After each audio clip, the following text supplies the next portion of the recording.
Okay, so hopefully that'll be a bit better. I've dropped the resolution on the video. That should give us a little bit better frame rate, and hopefully we can get going here.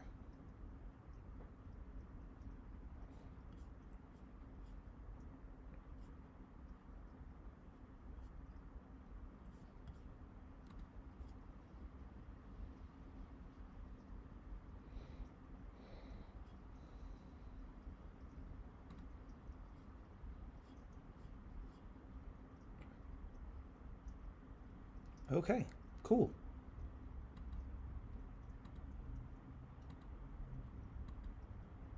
Hey,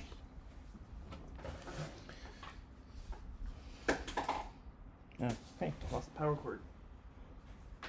There we go. All right. And let me make sure I can hear me.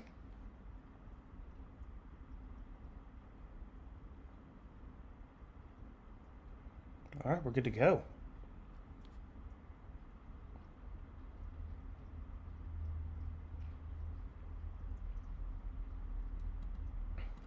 So good morning. My name's Peter Bradshaw. I'm an attorney at Bay Area Legal Services, and today we're going to talk about a roadmap to justice, basically a primer to the criminal justice system for attorneys and victims.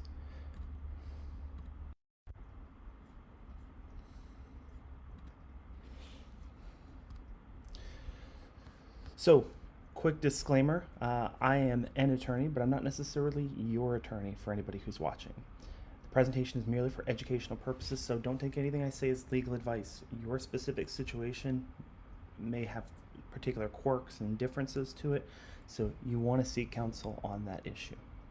Now, just as a quick background, I spent 5 years as a public defender in the 6th and 13th Judicial Circuits of Florida, and now I've been with Bay Area Legal Services for the past 2 years as a victim's advocate, typically dealing in family law cases as well as domestic violence injunction proceedings. Now, the reason we're doing the presentation today is because this is National Crime Victims Week. It's designated by the Office for Victims of Crime. If you want to look into more information about that, go ahead and check out the link that's below there. I'll try and make the slides available afterwards. I'll talk with our team about putting together a link to these slides in case you wanted some more information. Now, this is the general roadmap that we're going to use today to go through this presentation. We're going to first start by talking about the arrest and first appearance process, then basically the time between the first appearance process and the filing of what's called an information. We'll give a definition of what an information is. We'll talk about the actual court appearance process from arraignment through pretrials or dispositions, depending on your jurisdiction. We'll talk about the trial and plea system a little bit. We'll talk about some post-trial considerations. And then the last three things I want to talk about are going to be Stand Your Ground, Marcy's Law, which was Amendment 6 back in 2018, and then the Victims' Crimes Compensation Fund. Now, arrest in the state of Florida is based upon either probable cause or a warrant. An officer can have probable cause to believe that a crime has been committed. Once he makes that finding and determination, they can make an arrest at that point in time.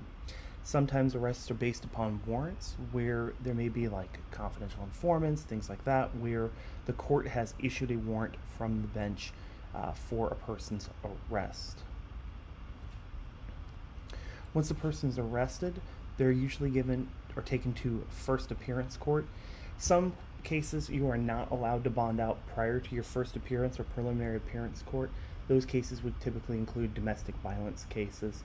There is a no bond set. You must go in front of a judge. Other cases may have a bond already set to them. The bond is basically a placeholder for a person until their case can actually come to a trial. Now, at the first appearance court, it's typically required that it be done within the first 24 hours that a person is held. There are some considerations such as health, things like that, especially in the current crisis, where there may be delays in that process. A judge is going to determine if the officer actually did have probable cause. That's going to be based upon an officer's report, also called a CRA. And hold on one second. Let me make sure that we're still going here. Okay. And the court's going to enter a bond, usually based off of the current bond schedule. That's basically an administrative order that kind of sets out what the bonds are in cases. If there's been an act of domestic violence or there's a victim in the case, the court's typically going to issue a no contact order as a condition of pretrial release. A criminal no contact order is different than an injunction. Criminal contact order is specific to the criminal case, and it is mutually exclusive from any injunctions that are issued for a case.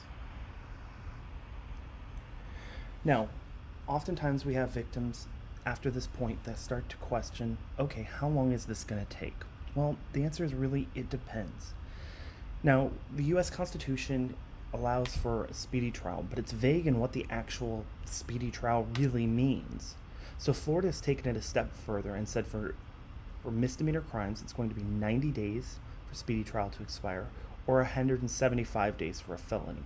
Common misconception is that it's 180 days just because the first one's 90, but it's 175 days.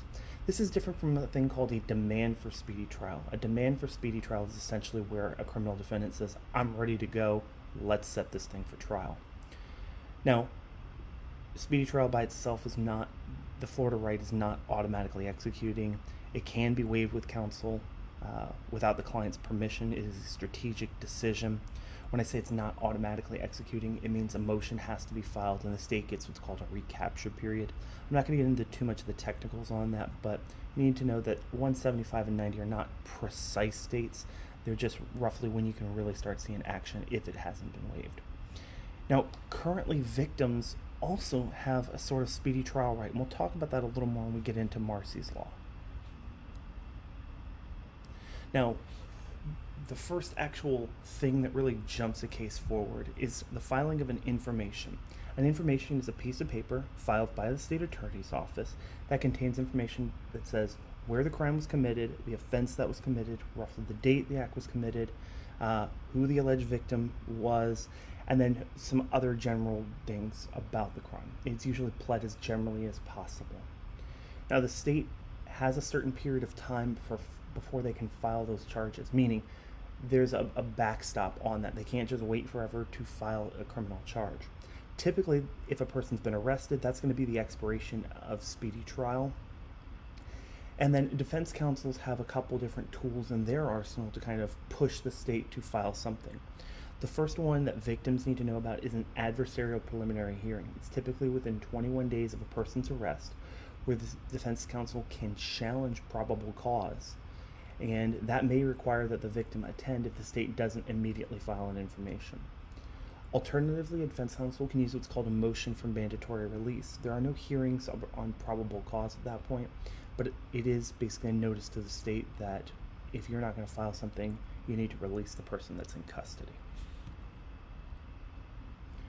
All right, so we've gone through the arrest process, we've gone through the first appearance process, and we've kind of gone through the pre-filing process.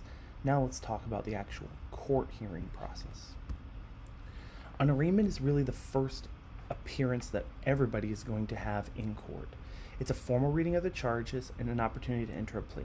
Typically, if you go to these, you won't really hear a formal reading of the charges unless somebody decides they really want to slow down the whole court docket and say, I would like the court to formally read the charges. You may have seen this in shows like Raising the Bar, where the defense counsel requires the judge to read in every case. It can really hold up a docket if a group decides they're going to do that.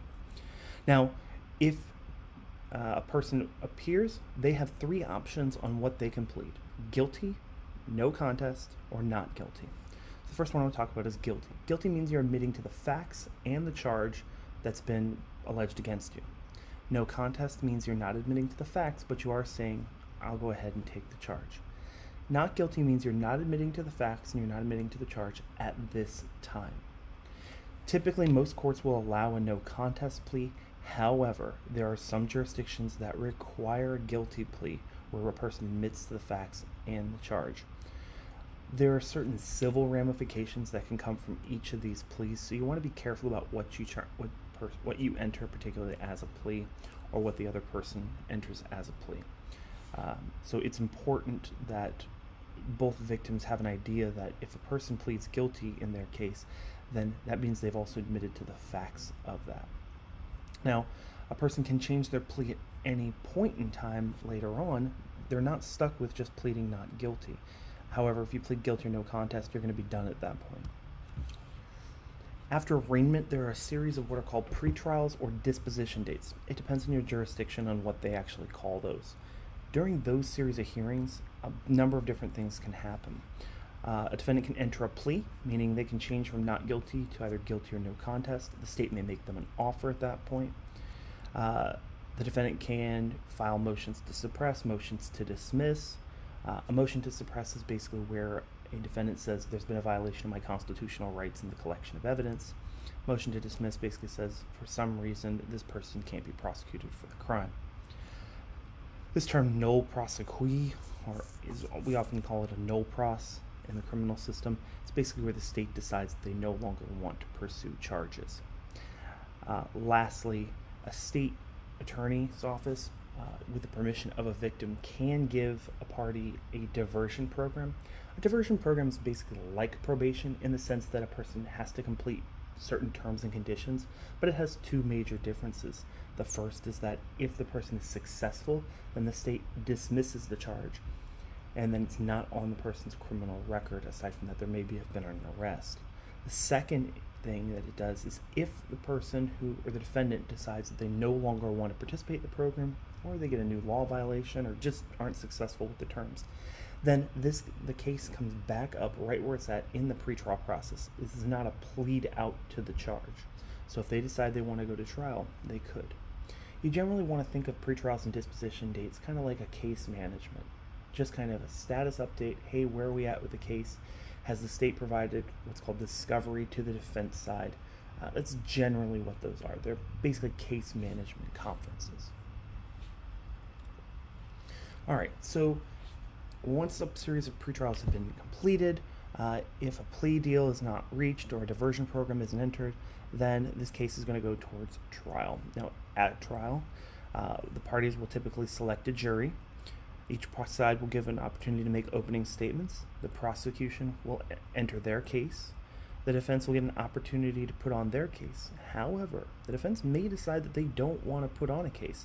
They may just say, look, at the end of the day, given all the evidence that the state's provided, they haven't proven this case beyond to the exclusion of every reasonable doubt. Now, usually a defense may put on something, but it's not required, and that's the important thing that a victim needs to know. With regards to these trials, one of the things that a victim may want to know is that they do actually have the right to be present throughout the trial, even if they're going to testify. Typically, defense attorneys invoke the rule of sequestration, which basically means that witnesses are not allowed to be in the courtroom while other witnesses are testifying. By invoking this rule, it'll make sure that people don't just parrot what another person has said during the trial. This is a consideration that the courts take into account and factor in, and that's typically why if a victim decides that they want to exercise their right to be present throughout the trial, the court may require that they be the first person to testify during the case. Once the defense has rested their case, then the parties can go into closing arguments. There may be some debate about jury instructions on the day of the hearing, depending on how the court decides to do their administrative proceedings. And then finally, jury instructions are finalized, read to the actual jurors. The jurors go back, and if the person's found guilty or not guilty, then that's going to change what the next step is. So if they're found guilty of the charge, it could be the charge that's listed or a lesser included charge. Then they'll be set for a sentencing date. In some cases, sentencing is done right then and there. In other cases, typically where you've got a first-time offense and a felony case, you're probably going to be seeing a sentencing date that's pushed out for a little bit. Now, some of the post-trial issues that I want to make sure that I note in this conversation today is that where there are crimes of domestic violence, there is a mandatory 26 to 29-week batterers intervention program. If a defendant decides that they might want to start that program while the case is pending, most courts will typically allow them to enter that program It's basically a counseling program that occurs throughout that period. There are mandatory jail sentences even on misdemeanor crimes of domestic violence where there's actually bodily harm, domestic violence, and an adjudication of guilt.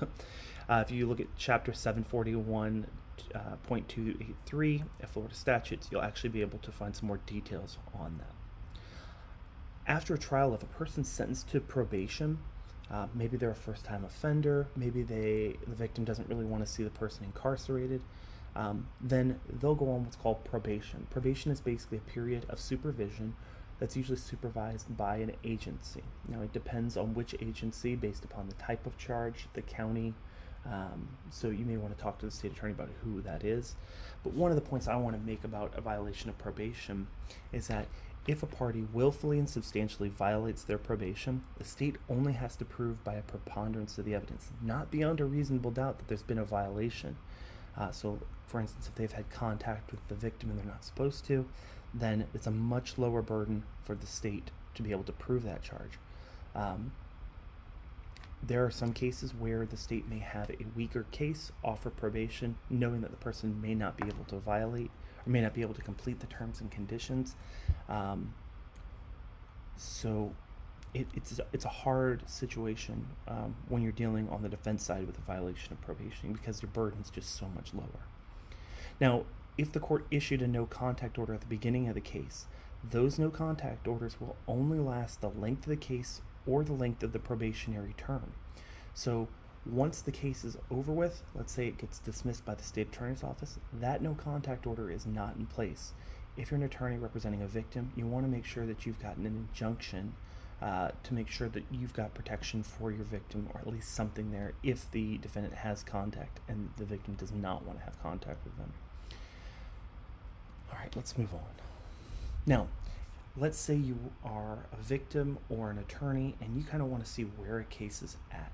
If you're looking at a pending case, if you look at most clerk's offices, will use the designation of CF or MM somewhere in their case number in order to designate whether it's a felony or a misdemeanor.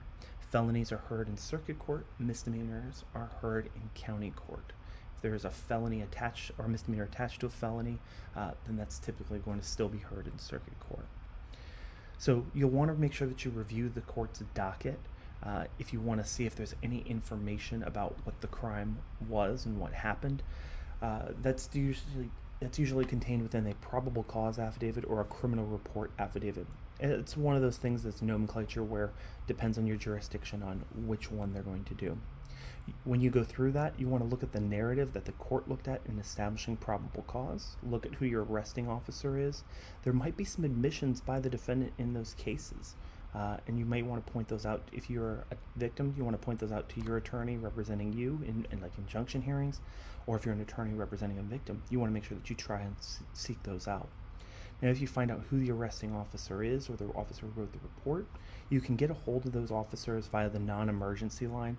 A report may not be immediately available, so if you have at least the case number, you can talk to the officer about what happened, and they may be able to appear at your injunction hearing, especially if if the defendant has made admissions.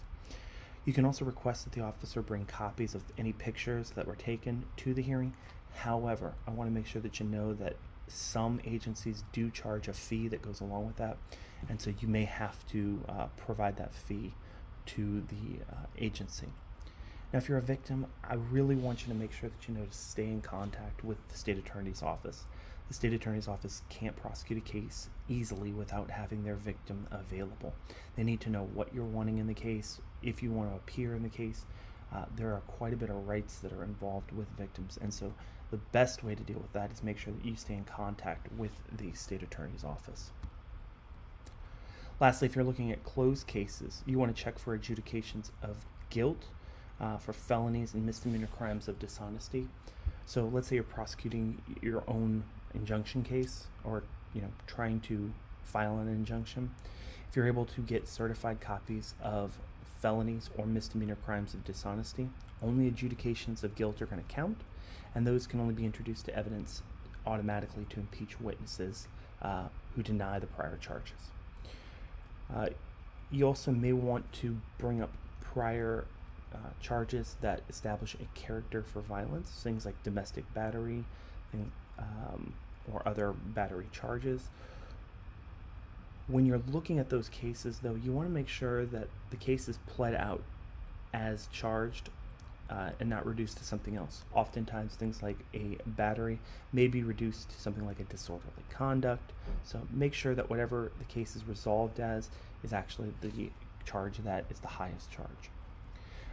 You may also want to check for prior domestic violence charges to help establish that character for violence. If you're going to get a copy of a certified judgment and sentence, you're often going to need to contact the clerk and get an invoice for the total cost. They usually charge per page, so you want to make sure that you're actually getting a proper number for that. You want to send that to your fiscal or account administrator if you're in a law firm, and make sure that you plan ahead, because it can take up to 6 to 8 weeks, because clerks warehouse cases once they've been completed. Now, next thing I want to talk about is stand your ground. Stand your ground is a special law in the state of Florida. Less than half of the states in the United States actually have a law similar to this in the books. Stand your ground is essentially taking the castle doctrine, meaning you have no duty to retreat, where you're legally allowed to be. And unlike something like self-defense, it is an immunity to prosecution rather than just a defense. And it can be invoked both in civil and criminal cases. It is invoked by a prima facie case made through a motion, and the burden of proof is on the opposing party, not the defendant, to prove by clear and convincing evidence that the person is not entitled to that defense. In the past, it has been on the defense, especially in criminal cases, to establish that they're eligible for stand your ground. However, in recent years, as of 2015, it was 2015 or 2017, the courts, or the legislature actually changed that, essentially based upon the policy that the state should always have the burden in a criminal case to establish the charge, and they have the duty of establishing the proof in any criminal proceeding. So the Florida legislature did switch that burden of proof. Now, Marsy's Law is another relatively recent change. It's Amendment 6. It was adopted in 2018 by 61% of Florida voters. It adds written protections for a victim. Previously, victims had all rights to this extent that they did not interfere with the rights of the defendant. However, there has been some major changes that have been added on this that victims may want to know about. Those include protections for the victim themselves, giving confidentiality, taking into account victim safety concerns, and even family protections to ensure confidentiality of their address. It specifically added a right to unreasonable delay for victims, essentially creating a right of the victim to have a speedy trial. Now, previously, the victims always had the right to be notified and to be heard, but they also codified those into Marsy's Law as well. The most interesting change in Marsy's Law is that it gives the victim the right to refuse an interview or deposition or discovery request by the defendant, his attorneys, and whatnot, and allows them to set reasonable conditions on the conduct of any such interviews to which the victim consents. And one of the big concerns that defense attorneys have had throughout this process is that victims could outright just refuse to do a deposition, and so that the defendant is now going into trial blind without having an opportunity to cross-examine that victim ahead of time and get an idea for what their testimony is. I don't know if we'll see any changes on that at some point in the future. It depends on how it gets used. But as of right now, there's no indication that the Florida legislature or anyone else is going to change that right. Now, next I want to talk about the Florida's Victims' Crimes Compensation. Victims' Crimes Compensation is a financial assistance program through the Attorney General's office. It allows for compensation for victims of property loss, and especially for our battery cases and in the area that I work in, domestic violence, it allows for relocation costs. Oftentimes we'll see people who are financially dependent upon the defendant in a case, meaning, the defendant is the only sole working party. The victim is a stay-at-home mom. They take care of the kids, and they have no income stream, and they just can't financially afford to move out of where they're at. The Victims' Crimes Compensation Program does allow for a fund for them to actually be allowed to move. There are certain conditions that are on that money, and so I would recommend that everybody actually goes ahead and look at what's available there. The people who are eligible are going to be anybody who's suffered a physical injury or death as a result of crime. There are psychiatric and psychological injuries that the funds are available for. Those are not always going to be the same amounts that you'll get at the end. Psychological injuries are not necessarily seen in the same way as a physical injury or a death. So you want to make sure that you talk to maybe a victim advocate for that. Any property loss for a person under the age of 60 or older, for a person 60 or older, or any disabled adult, there's a property loss program. So if somebody's taken advantage or of an elderly person, there is a fund available for that. And then, as I mentioned previously, relocation programs are available for victims of domestic violence, sexual battery, and human trafficking.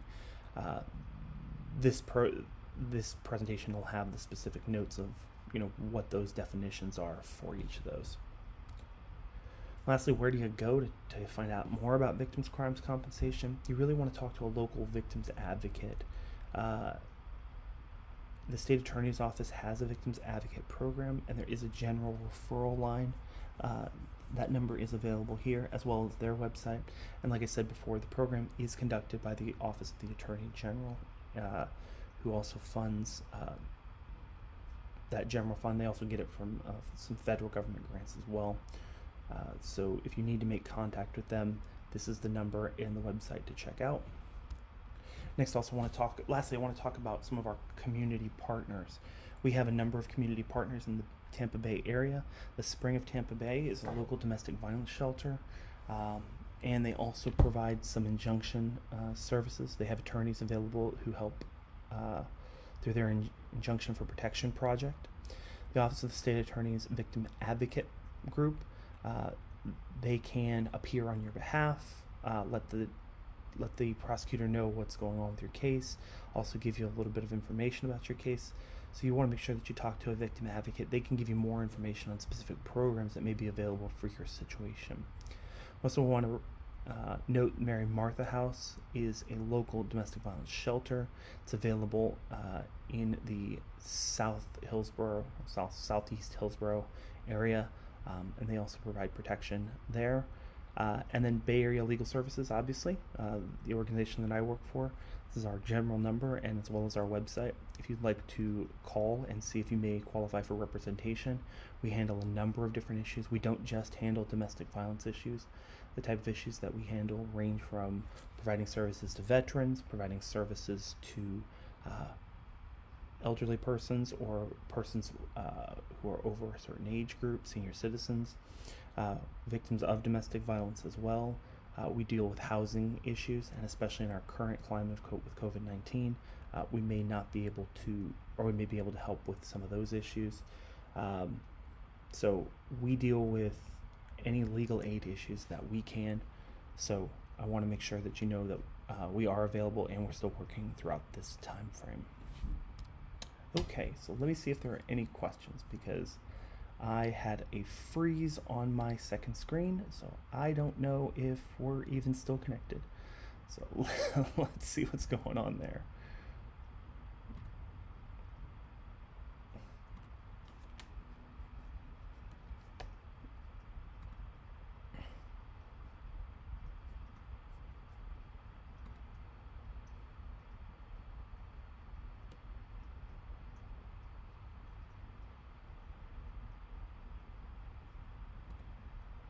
Let's see. Here we go. All right.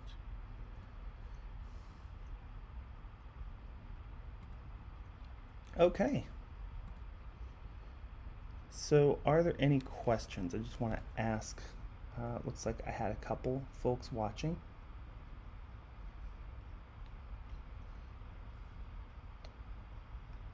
Okay. I don't see any questions in our comment. So I just want to thank everybody for checking in with us today. Appreciate your time. Hopefully you'll get an opportunity to review this a little more in the future. Let me hop over to my webcam here.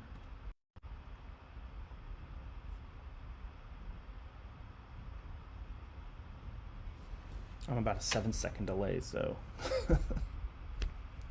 All right, so I just want to thank everybody for stopping in today. Hopefully it was helpful.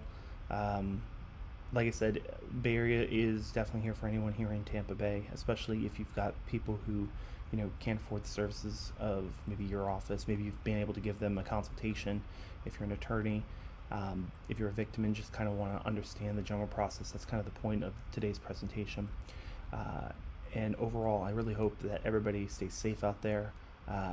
We are tracking the COVID-19 issues. Bay Area may be opening certain practice areas regarding that. I think all legal aids are definitely worried about what the long-term consequences are going to be. Particularly in my case, I'm concerned about domestic violence that's currently going unreported because people may feel like they have nowhere else to go. I want to let any of those people know, look, there are services available. There are people out here working for you still. So if you need contact or to make contact with somebody, feel free to call Bay Area Legal Services, The Spring, Mary Martha House. Their numbers and websites are available.